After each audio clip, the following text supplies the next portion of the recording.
Excellent. Got it. All Yes, right. thank you. Ready to roll. Thank you very much, everyone, for being here. It's one of those fun little things. It's like you think about having this Zoom event and you're thinking, oh, I hope a whole lot of people don't show up.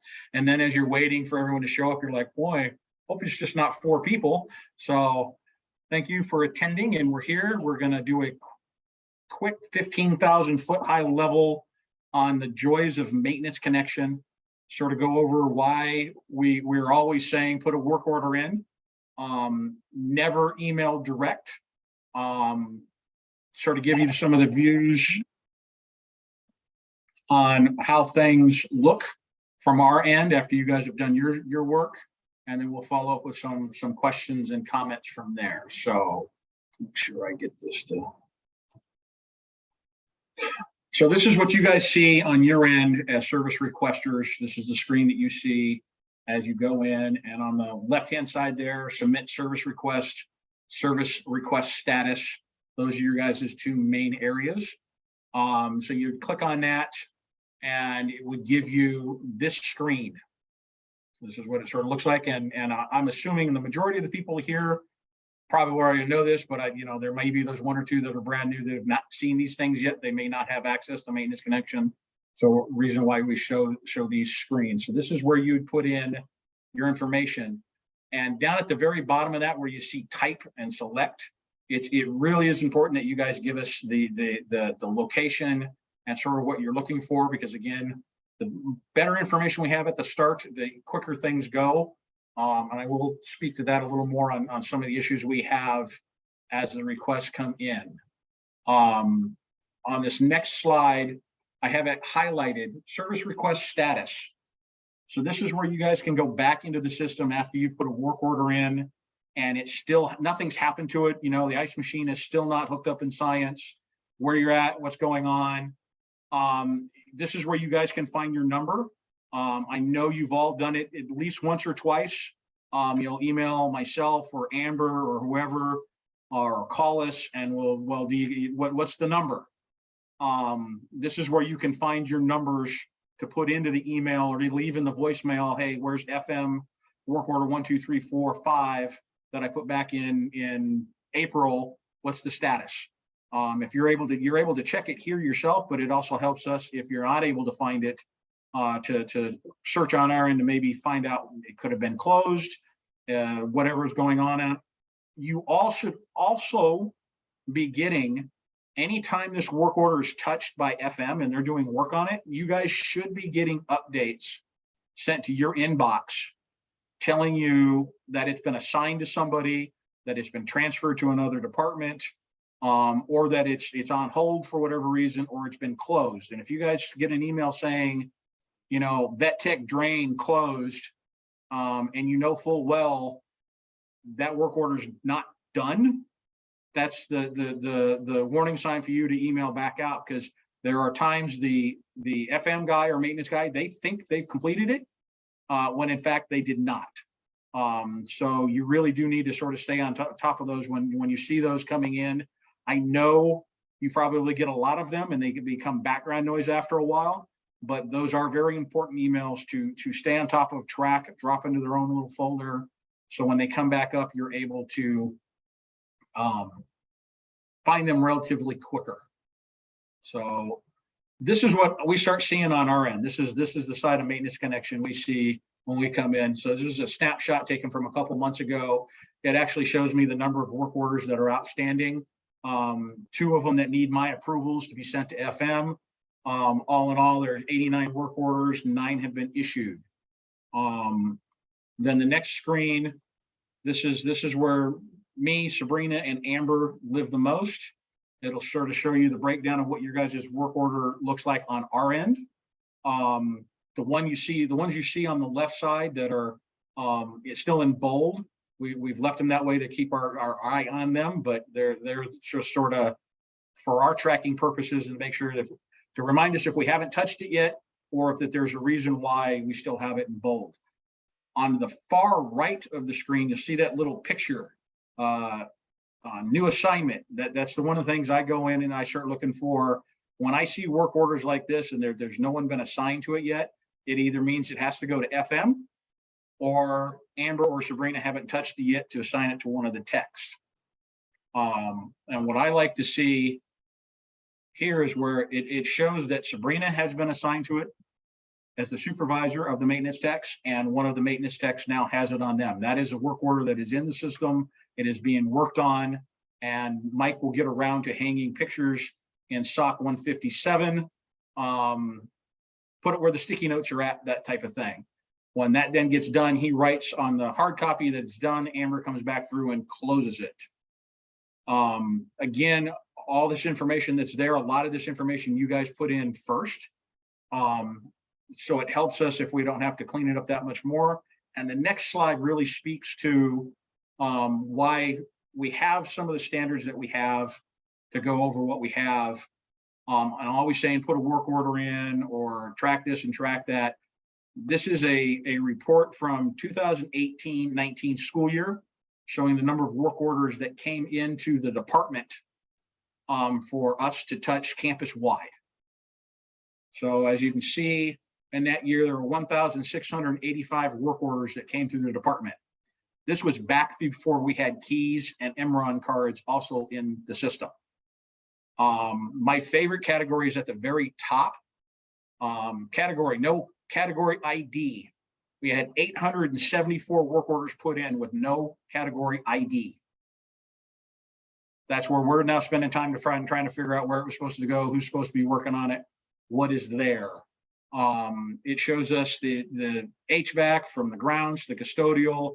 These are all the ones that stayed on the campus that we dealt with. So when we're asking you for your number, this is the key reason why. We're almost 1,700 work orders for us to try to figure out the status of for each individual department, where you guys are only really worried about the music department or the science department. The campus-wide view of it is, you know, you've put in, I'll use Elliot as an example. Elliot put in 150 work orders, and large department, it's normal. But when I'm looking at another 1,000 work orders on top of that, they're all important to you guys in any way, shape, or form. But in the scope of things, it's you're one of many requests that are coming in. And the better information we get, it does help. Now it does show on this a lot of them are for custodial too. And you can step back and see it. In that year, they had 201 setup and teardowns. Then there was other custodial ones for just general custodial issues, probably dropping things off or taking things out, 183. Campus maintenance had 195 just to them. So that's what we had for that year. And to give even a better understanding of what goes behind the scenes in Maintenance Connection, this is a report of the same year, and this is for all of Los Rios, all of the work orders that were then transferred from the campus or put in by the FM employees themselves for PMs and everything else. And 5,405 work orders were put in on top of the 1,700 that we've dealt with on campus for the FM guys to sort of navigate and go through. Some of the more frequent flyer ones, HVAC, you can sort of see, you can always tell when it was really cold or really hot. The HVAC, you can sort of see when it's August, 240 in August in that year. February had 186. So you can always tell when it's really cold, really hot. And this is just the sort of getting everybody to understand that the bigger picture of what we have and what's going on the Maintenance Connection side. So as I go through, any questions, comments, anybody want me to go back and chat about something? Oh, I like this group, because we really are on the question part of the day. So any questions? Chris. Yes. We have a work order that was with FM for 206 for the cabinets through carpentry and everything like that.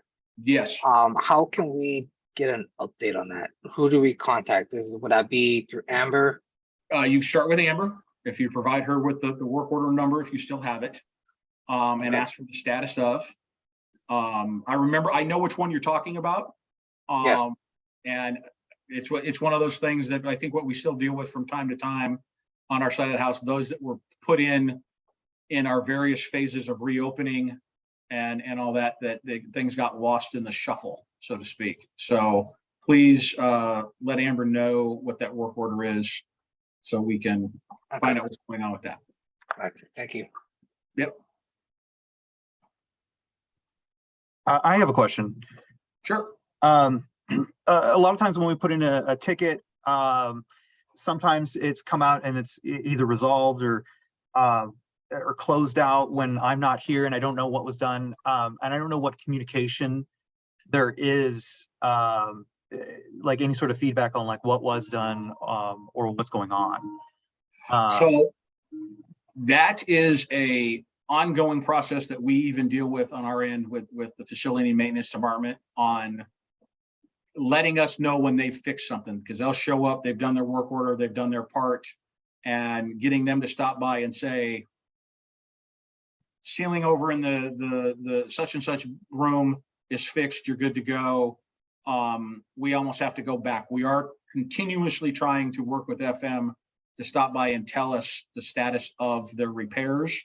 Best I can say on that one is if you have a question, start with Amber with the work order number, asking for a resolution, what were the details, just so you know, so we can find out if it was done correctly and to what your expectations were, or to re-clarify what the next step is on trying to resolve said issue. Okay, great, thank you. Okay.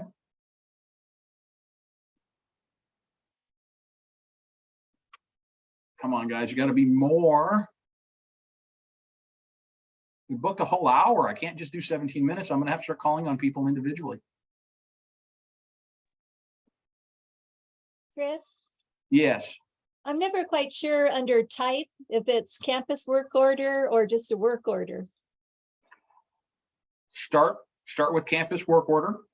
Amber can do some triage on that one, unless you've actually had a conversation with me or someone from operations stating what to put it under.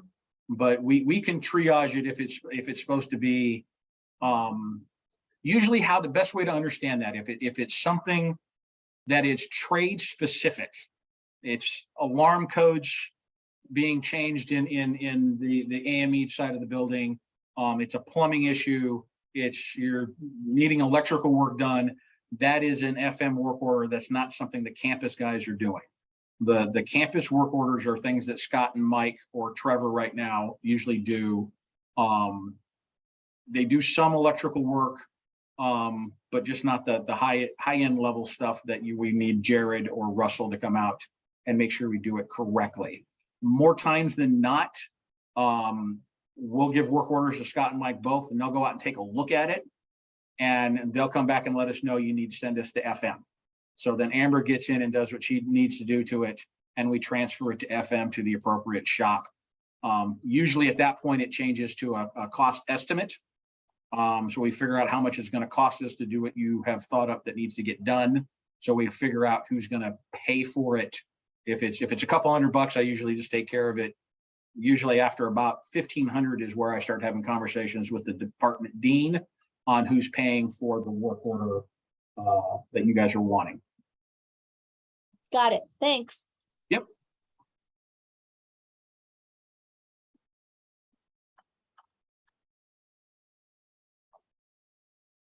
All righty.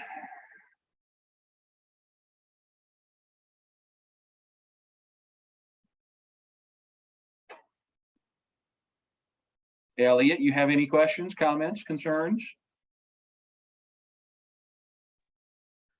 Thank you for taking care of us. You did a great job, Amber and Gina, and you. Thank you very much. Okay. We're up and ready for semester. Yeah, so I can't stress enough on this stuff.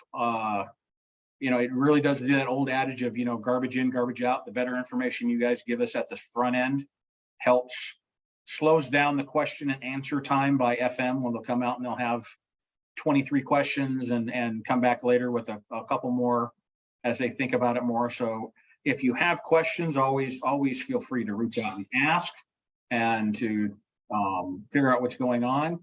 But the other thing I wanted to mention here that I think I went through, emailing directly.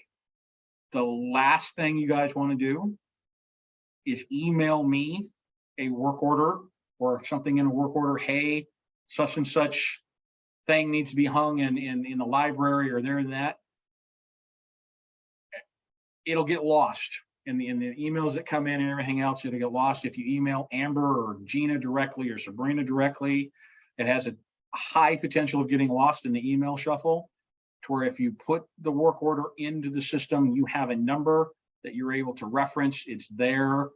So please do not email directly, because I could be on jury duty. Someone could call in sick and not have their out of office up, and you're emailing somebody a semi-emergency in a work order that should be in a work order, and you've emailed it to us directly, and it could sit in somebody's inbox for a couple hours, if not a day, before we get to it.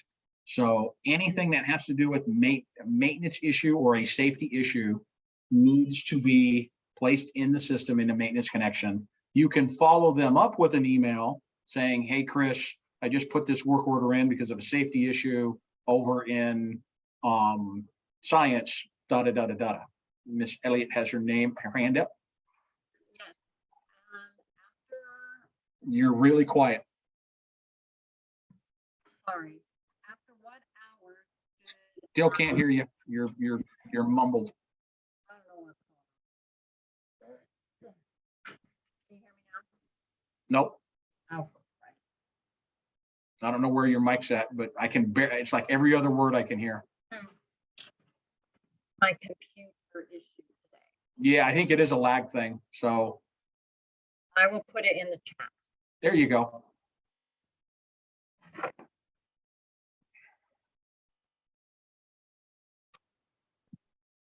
Chris, do we have any ETA or update on summer pickup for waste for chemistry and bio? No, but now that you've asked the question, I will step next door when I'm done here and ask that question. Okay, thank you.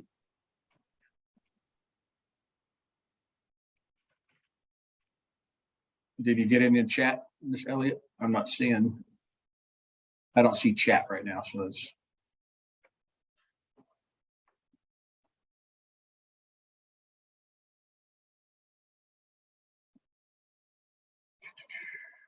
There we go.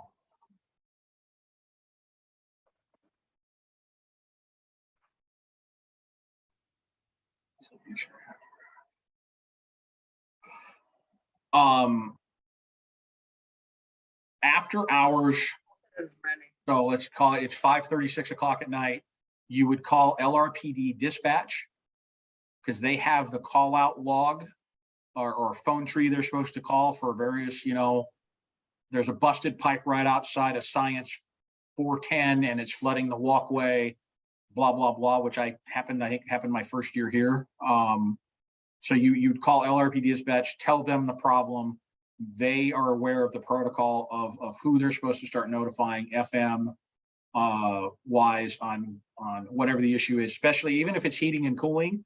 We do have a swing shift HVAC guy on during that time. He could very well be all the way out at AR, but there is somebody that is working until 11:30 at night.